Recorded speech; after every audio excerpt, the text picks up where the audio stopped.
ఇవాళ కానీ ఇక్కడ ఢిల్లీలో మీరు నిరసన తెలుపుతుంటే ఆ రాష్ట్ర హోంమంత్రి కొద్దిసేపటి క్రిందట అనిత హోంమంత్రి మాట్లాడుతూ తుగ్లక్ రెడ్డికి ప్రజలు చీకొట్టినా సరే బుద్ధి రాలేదు, ఢిల్లీ వెళ్ళి బురద జల్లేటువంటి రాజకీయం చేస్తున్నారు, తప్పుడు రాజకీయం చేస్తూ ఉన్నారు అని చెప్పేసి మాట్లాడుతున్నారు. మొన్నేమో వైఎస్ఆర్సీపీ నాయకులకి మైండ్ దొబ్బింది అని చెప్పేసి మాట్లాడుతూ ఉన్నారు. ఆమెకేం సమాజం?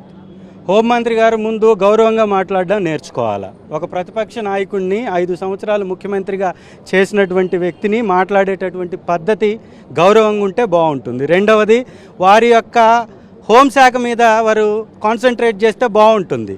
ఈ రాష్ట్రంలో జరుగుతున్నటువంటి దమనకాండను కంట్రోల్ చేయనటువంటి హోంమంత్రి గారు ప్రెస్ మీటుల్లో ఏదో ఒకరిని కించపరిచేటటువంటి వ్యాఖ్యలు చేయడం తగదు. ఒక మంచి అవకాశం వచ్చింది వారికి, వారు మంచి పరిపాలన అందిస్తే బాగుంటుంది తప్ప ఈ విధంగా చెలోక్తులు, ఈ విధంగా కౌంటర్లు వేసుకుంటూ వారి యొక్క పరిపాలన గాలికి వదిలేయడం అనేది మంచి పద్ధతి కాదు. అది వారి పరిపాలన మీద దృష్టి పెడితే బాగుంటుంది. అమ్మ, ఈ నెల రోజుల నుంచి మీరు తీసుకున్నటువంటి సంస్కరణలు ఏందో, మీ వలన జరిగినటువంటి మంచి ఏందో ఈ రాష్ట్రానికి అది చెప్పండి, బాగుంటుంది తప్ప చేసేటటువంటి ప్రజాస్వామ్యబద్ధమైనటువంటి కార్యక్రమాల మీద కూడా మీరు ఇలాంటి మాటలు మాట్లాడితే మీ విలువే తగ్గుతుంది. కాబట్టి తప్ప ఇంకోటి కాదు, ఇది మర్చిపోకూడదు.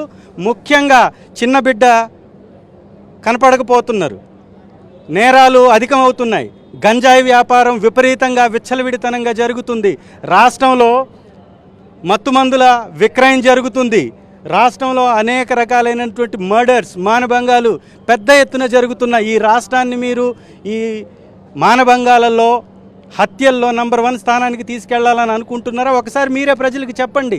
మీరు మాట్లాడేటటువంటి మాటలకి రాష్ట్రంలో జరుగుతున్నటువంటి పనులకి సంబంధం ఉందా? మీరు పెట్టినటువంటి ప్రెస్ మీట్ ఎందుకు పెట్టారు? గతంలో చంద్రబాబు నాయుడు గారి పరిపాలనలో 2014 నుంచి 19 వరకు ఏపీ రాష్ట్రంలో జరిగినటువంటి హత్యాకాండ, ఏపీ రాష్ట్రంలో జరిగినటువంటి నేరాలలో రాష్ట్రం టాప్ 10లో ఉంటే మా పరిపాలనలో 18వ స్థానంలో ఉంది.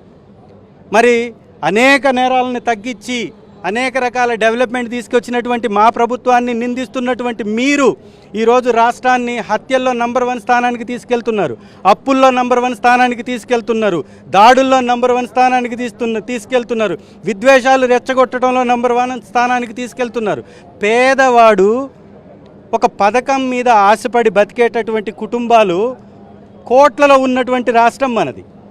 మా ప్రభుత్వంలో 1,67,00,000 కుటుంబాలు ఉన్నటువంటి రాష్ట్రానికి 1,40,00,000 కుటుంబాలకి పథకాలు అందించినటువంటి రాష్ట్రం మాది, మా ప్రభుత్వానిది.